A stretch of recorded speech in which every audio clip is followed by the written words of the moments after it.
જય જોહાર જય આદિવાસી।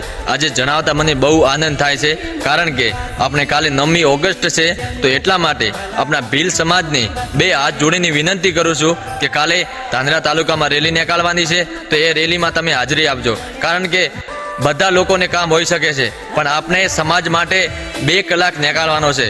કામ જે પણ હોય તે તમે કામ મૂકીને ખાલી 2 કલાક માટે તમે રેલીમાં જરૂરથી તમે આવજો। અને બીજી વાત એવી છે કે કામ હર કોઈને હોઈ શકે છે, મારા ખુદને કામ છે, છતાં પણ હું રેલીમાં હાજરી આપવા આવું। 2 કલાક માટે તમને 2 હાથ જોડીને વિનંતી કરું છું આપણા આદિવાસી સમાજને કે તમે 2 કલાક માટે કોઈ પણ કારણે આપણા સમાજ માટે લડવા સારું તૈયાર હો તો 2 કલાક માટે તમે 9મી ઓગસ્ટમાં ધાંધ્રા તાલુકામાં જરૂરથી પધારજો। દિલથી કહું છું, કારણ કે આપણી સમાજ માટે આપણે ખુદ લડવું પડશે, ખુદની લડાઈ ખુદ લડવું પડશે, કોઈ લડાઈ લડવાના નથી।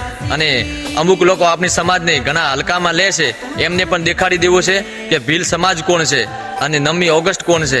તો એટલા માટે આ ત્રીજી વાત એવી છે કે મારા ભાઈ આ તમે આપણા ધાંધ્રા તાલુકામાં ઘેરું ઘેર વિડીયો પહોંચાડીને અને બધાને કહી દેજો કે આપણે 9મી ઓગસ્ટ છે અને જરૂરથી તમે પધારજો। અને આપણા ભીલ સમાજને હંમેશા માટે ઉપર રાખવાનું છે અને ઉપર રહ્યું છે અને ઉપર રાખવાનું છે। જય જોહાર જય આદિવાસી। दिल मा तूफान आदिवासी थी नथी कोई ना गुलाम।